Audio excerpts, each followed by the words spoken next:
This is the official podcast for the Adelaide Football Club.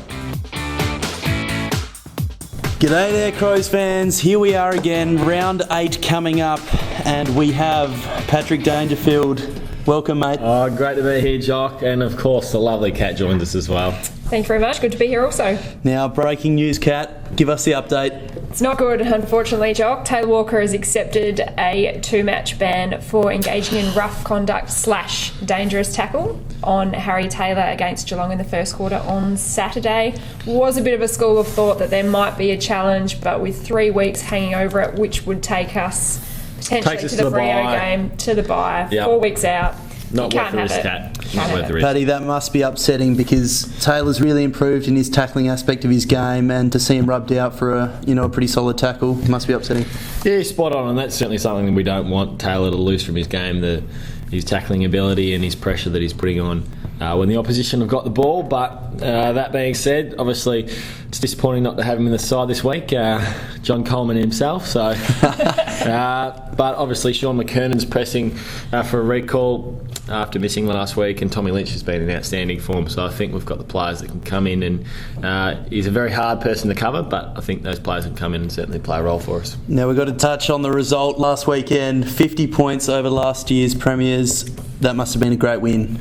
It was a really pleasing result for us, and we really set ourselves for a hardly fought contested game, and that first half was I think some of the best footy we've played, so it was very pleasing to get the result for the hard work that we've done sort of with our game style over the summer, and it all came to fruition against the Cats, and things rolled pretty well. Doesn't get any easier this week against Carlton. Gets harder, Josh. Did you watch last night's game and sort of take some notes? I did. It was an interesting game. Obviously, St Kilda played some really good footy and really restricted Carlton's quick ball movement. So they certainly did a good job, and they were very impressive. So that's something hopefully that we can emulate this week. What about the record in Victoria of late, Paddy? Just having a look back through the stats books, you know I love a good stat. You do love it. Lost the past... Bruce McAvaney here with the stats. Past 15 games in Victoria. We've what? We've lost? Lost. Past 15. Have to change that. A team in Victoria since Carlton in round 22, 2009, when B. Burton took that absolute monstrous hanger over the top of Kurt Tippett. Well, I just love the positivity coming out of Kat at the moment, Josh. It's fantastic. He's already wiped you off. Written us off against Carlton. That's something, obviously, it's not a good stat, Kat, because that's where the grand finals played. That's where finals are played. Certainly, we know we'll get our work cut out this week, and they won't be happy that they've lost last night, but I'm sure the coaches will be just dissecting the way that St Kilda went about the win last night, and we'll come up with a few strategies to put in place against Carlton, and hopefully we can work it well, and Sunday afternoon we get a win, Jock. Is it a different ball game this weekend with Carlton's sort of smaller forward line? I guess we haven't come up against a side with that many sort of quick small forwards this year. Yeah, that's the real danger, I think. They've got some.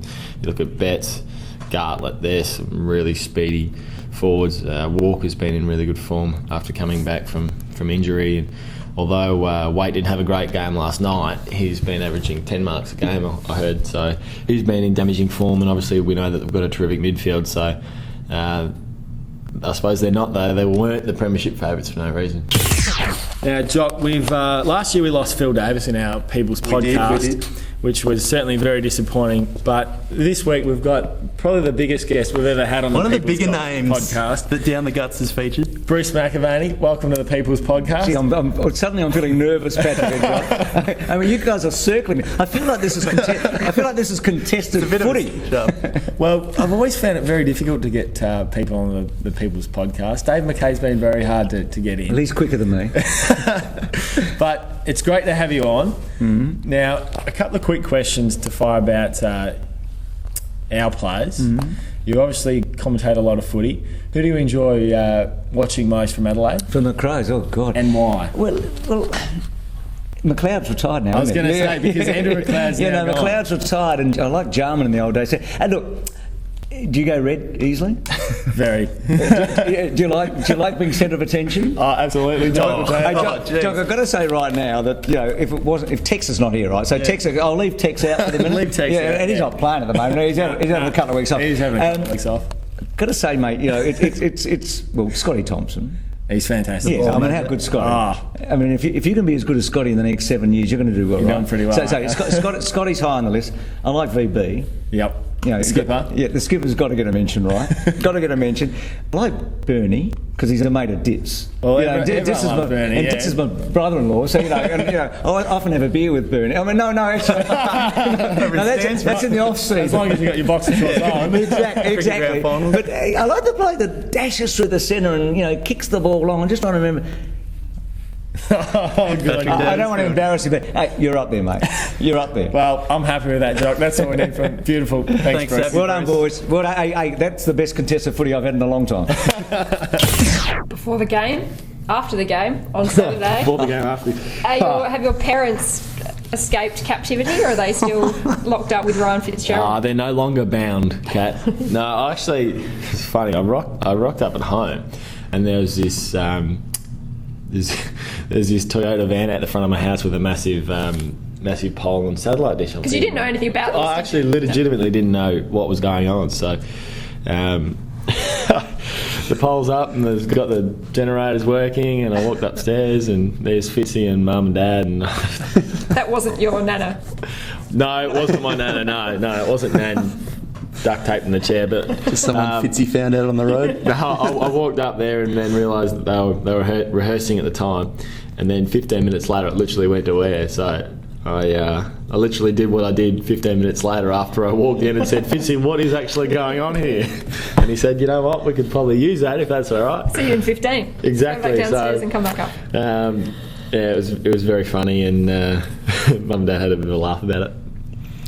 Again, back to this weekend. Sammy Jacobs, is he walking around the change rooms just talking up Carlton, saying we're going to smash him this week? Well, he loves playing his old side, Sammy, so he'll be setting himself for a good match, because obviously Carlton have got some really good ruckmen in Cruiser and Hampson, and I think Warnock's, he's another couple of weeks away with a hamstring injury, but they've got some really good tools, and that's something that we're going to have to be aware of, which I suppose Joshy Jenkins can pinch hit in the ruck, and the same with Kurt Tippett and Sean McKernan if he plays. So it'll be interesting to see how we combat them, and obviously they've got some terrific players around the ball as well.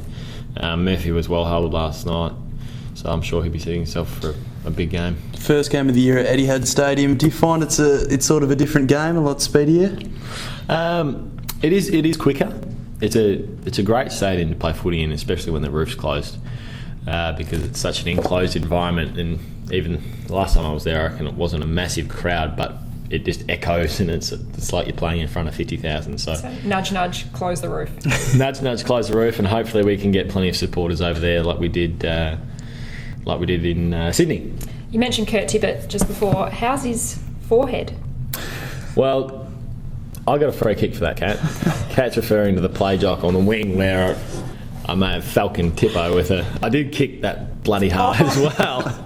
You felt it. It reverberated. Yeah. Well, I'm saying it was Taylor Hunt that pushed me in the back as I was kicking. That's why I got the free kick, Kat. So it's his fault, not mine. I'm sure that'll fly with Kurt. Poor Kurtley. That is probably the worst Falcon of the year to date, I reckon. Well, it's certainly I reckon it's the one with the most force, because geez, I was close to him, and I really... You were moving too. I really let rip with trying to kick the absolute crap out of it. Now, you mentioned Taylor Hunt, which is a beautiful segue into our regular segment, Ask Danger. So a Twitter question has come through from Dream Team Guru. Not sure if that's his real name. I don't reckon it Danger. would be. No, I don't think so. How can you combat tags more effectively? With Taylor Hunt, obviously, on the weekend, started well on you, but I reckon you got into the game, worked your way into the game, and then you had Liam Picken, obviously he's one of the best in the business, in round 2 against the Dogs. What are some of the tactics, or how does that change your mindset when you have someone come and sit in your pocket for a whole game? Yeah, I think on the weekend I just didn't adjust early enough. I think you've got to do a little bit more body work when you have a close run with player, and the first quarter I didn't do that as well. So in the remaining quarters you do a little bit more body work early on and try and my strength is sort of my contested footy, so I try and bring them into the stoppage and then work from there. So I didn't do that terrifically well in the first quarter, and then I think after that I did it okay. But certainly you can't just be pushed around by a Taylor Hunter or Pick, and you've got to give as much as you get, I suppose. Probably a bit more chance to be tagged this year with the role that you're playing, less of maybe outside. You're harder to stop when you're outside the contest, but you've got guys that are going to try and stop you from getting. Yeah, and I think the great thing about our midfielders at the moment is if someone's being closely monitored, whether it's Tomo, myself, Sloaney, that others will pop up, and we've got a real depth in our midfield, which I don't think we've had for a couple of years. So I think no matter who you take, someone else is always going to pop up and damage you. So that's the strength we've got at the moment. That's what you need to have if you're going to be a good side. So a slightly different tone here, Danger, with Tyron Norman wanting to know who's the best cook at your house. Tyron? Nana. Stand-in Nana. She's still locked up there. Yeah, stand-in Nana. She's still duct taped to the chair. No, I think my girlfriend Marty is certainly the best cook. Tyron. Tyron is from Anglesea. Oh, I play junior footy with her. Again, another of your mates just regularly tuning in. Do you know Amanda Page, or is she a legitimate tweeter? Okay, Amanda. Out of all the Crows players, who are, there's a few here, the nicest, the loudest, the quietest, and the most serious? So we'll start. Who's the nicest Crows player? Oh, the nicest, Sammy Jacobs. Yeah. He's a very nice guy. What else we got? The loudest. The loudest. Oh, Tex. Tex is ridiculous. He's right up there. Yep, no arguments there. The quietest. The quietest, Dave McKay. Very quiet D-Mac, very reserved character. But he's got a lot of built-up anger inside, I reckon. Just ready to unleash. Oh, he's going to kill someone one day. Who is the most serious? The most serious? That's a tough one because we don't have too many serious characters in the club anymore. D-Mac, get that one again. Yeah, D-Mac, definitely very, very serious serious man. A lot of built-up anger, and he's serious about his built-up anger. Now, Daniel Treadray obviously tuned into Channel 10's Before the Game. He wants to know, do you think you're any chance of an Academy Award after the skit last weekend? Oh, look, I've had a few offers from Ramsey Street and Summer Bay, but at the moment, just focusing on footy in this week. Fair enough. Job. Lisa Mobbs, ask Danger, what is your most memorable moment in footy? Most memorable moment, I think, was 2009 when we lost at Collingwood in the in a final in front of, I think it was about 70,000 people. Wasn't a great memory, but it was my most memorable moment. There was a fantastic game, and I can only imagine what it would have been like to have won it. So hopefully we can do it this year. And just one final one, Angela Pipos. Who's your favourite Crows ambassador? Ooh. Oh. It's a leading question, I think. Definitely Angela Pipos. Oh, jeez. She was razzing me after the Sydney game, actually. So, yeah, definitely Angie. I love her sports reports. I love them. This isn't an Ask Danger question, but Daniel Talia is someone, Nathan Bassett spoke about him on the weekend and compared him to perhaps the Collingwood great Simon Prestigiacomo. Just doesn't get much of the ball, but rarely loses a contest, does Dan, for a guy who's played less than 20 games? It isn't just Bass that's comparing him to Presti, because Brett Radar Riley and Michael Dogodowdy, they don't stop calling him Presti now. They're probably the only ones who know who Presti is now. You're spot on. But the boys have started the nickname with tails at Presti, so he had 4 possessions on the weekend, which I think was about Presti's average. So he doesn't want to be a down defender, but we're certainly pigeonholing him at the moment. But I'm sure he'll be, as he gets older and plays more footy, he'll add that attacking string to his bow. Another young player, Jared Petrenko. Many were saying that his 14 possession game on the weekend is up there with some of the best lower possession games. Would you agree with that one? Yeah, and I suppose Sando and other players have said in the media before, a lot of what Pup does gets unrecognised through media, through paper and print. But within the club, he's an integral part of our football club, and what he does, he plays a huge role every week. And on the weekend, it was against Enright, who had 6 possessions in the first half, and he continually does sacrificial roles for the club and the team, and puts the team first every week, which is something that I think a lot of players would struggle with, but he's such a team-orientated player, and he's starting to really get reward as well. He's kicking goals as well as playing defensive roles at times. So his job in the team gets unrecognised outside the club, but we love him inside the club. Bernie Vince and Richard Douglas are pushing hard back from their recovery over injury. Be good to see those guys maybe resume the SANFL and then hopefully get them back in the Crows 22. Yeah, absolutely. And I think, in previous seasons, they probably would have come straight back in, but such is the performances at the moment and the pressure that's on the playing 22 that it's a great position that they have to resume through. Well, I would assume they'd resume through the SANFL because of the playing performances by players at the moment. So it's a great position to be in for us, and certainly I think those two are definitely in their best 22. So when they're back fit and firing, it'll be good to have them back in the side. Bernard might have the glove on as well. He's been running around with that on at training. And do you know what kind of glove it is, Kat? No. It's a box handling glove. It actually is. I don't know why players wear, like, when I went to Ireland a couple of years ago, they gave us these box handling gloves, and I reckon the wetter it gets, the slipperier the gloves are. They're horrific to handle footies with.